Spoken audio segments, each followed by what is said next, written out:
masala shartiga ko'ra r radiusli tau chiziqli zichlik bilan bir tekis zaryadlangan halqa berilgan.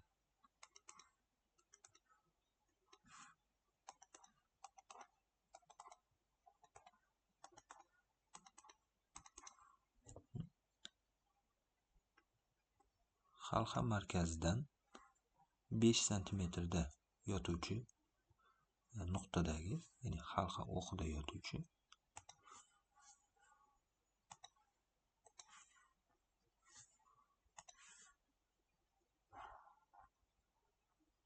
halqa o'qi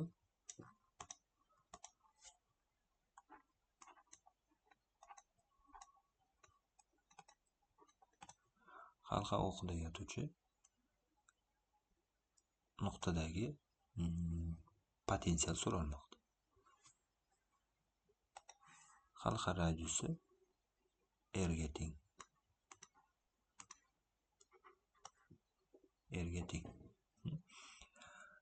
Bizga ma'lumki, agar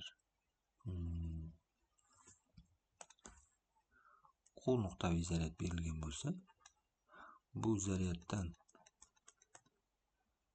qandaydir r masofadagi elektr maydon potensiali phi barobar k q taqsim r ifoda yordamida aniqlanadi. Bu yerda r o'sha zaryaddan qaralayotgan nuqtagacha bo'lgan masofa, q esa uning zaryadi, k esa proporsionallik koeffitsiyenti k barobar 9 ko'paygan 10 darajasi 9 newton metr kvadrat taqsim kulon kvadrat yoki k barobar 1 taqsim 4 pi epsilon 0 deb ham yozsak bo'ladi. Bu yerda epsilon 0 elektr doimiysi.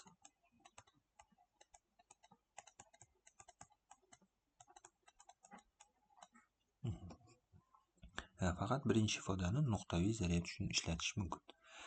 Bizning masalamizda esa zaryadni nuqtaviy deb qarash mumkin emas. U ma'lum bir tau chiziqli zichlik bilan halqa bo'ylab taqsimlangan. Bu holatda halqadan bir kichik bo'lak ajratib olinadi. Fikran keling, buning uzunligi dl ga, unga mos keluvchi zaryad dq ga teng bo'lsin.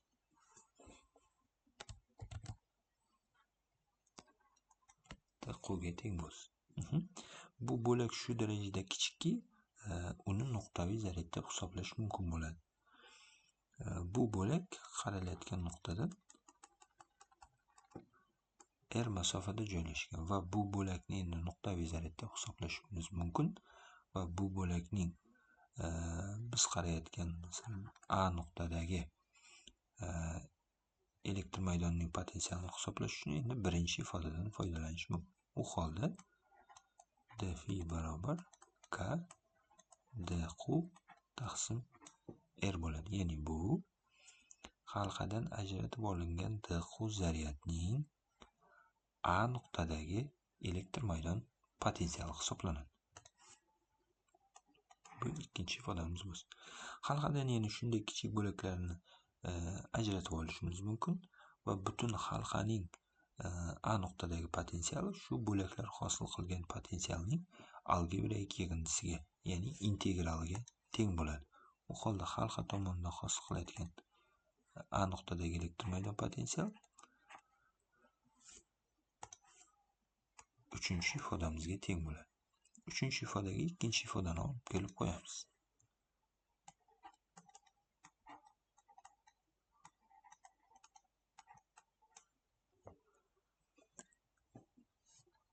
Endi sirtiy zichlik ta'rifiga ko'ra, agar zaryad bir tekis taqsimlangan bo'lsa, sirtiy zichlik jism zaryadini uning uzunligiga bo'lish orqali topiladi. Bizning holatda q halqaning zaryadi,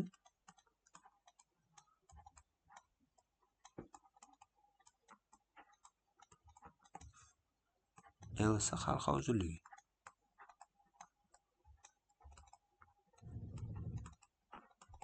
Ya'ni 2pi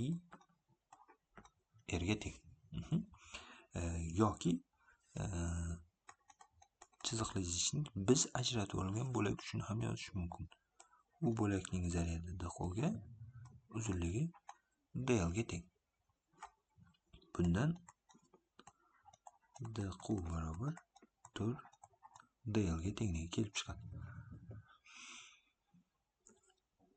Bu 5-ifodamiz bo'lsin. 5-ifodani 4-ifodaga olib borib qo'yamiz.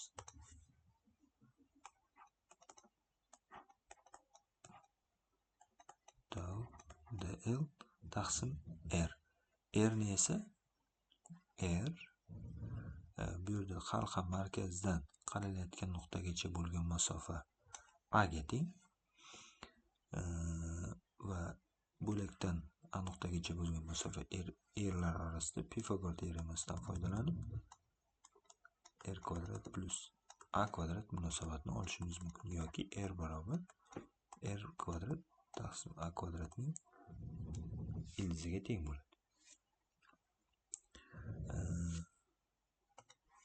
Bu 6-ifodamiz. 6-ifodani 4-ifodadagi rning o'rniga yozamiz. Bizda quyidagi ifoda hosil bo'ldi. O'zgarmaslarni integraldan chiqarib yuboramiz.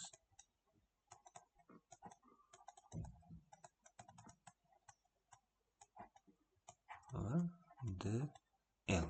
Bu yerda dl o'sha bo'lakning uzunligi, u 0 dan halqa uzunligigacha, ya'ni l gacha yoki 2pi r gacha o'zgaradi.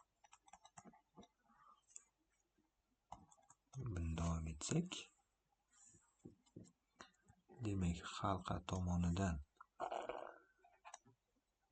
hosil qilinayotgan a nuqtadagi elektr maydon potensiali K tau 2pi r taqsim r kvadrat plus a kvadratga teng bo'ladi. Yoki k ni o'rniga 1/4pi epsilonni qo'yib ham bu ifodani yanada soddaroq ko'rinishga keltirish mumkin.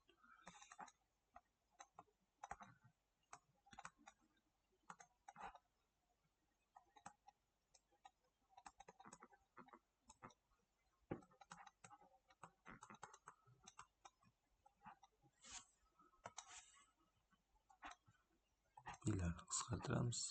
Ikkilarni qisqartirsak, demak, fi barobar tau r taqsim 2 epsilon 0 r kvadrat plus a kvadratga tengligi kelib chiqadi. Bu o'sha radiusi r ga teng bo'lgan halqa markazidan a masofada joylashgan nuqtadagi elektr maydonni hisoblash formulasi hisoblanadi. Bu formulaga masala shartidagi berilgan kattaliklarning son qiymatini qo'yib, potensialning son qiymatini hisoblab qo'yamiz. Demak, tau masala shartiga ko'ra 10 nanokulon taqsim metr.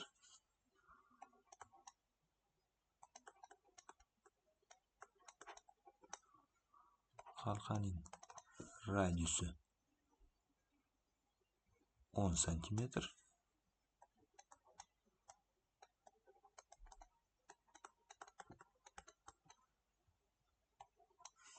Halqa markazidan qaralayotgan nuqtagacha bo'lgan masofa 5 santimetrga teng.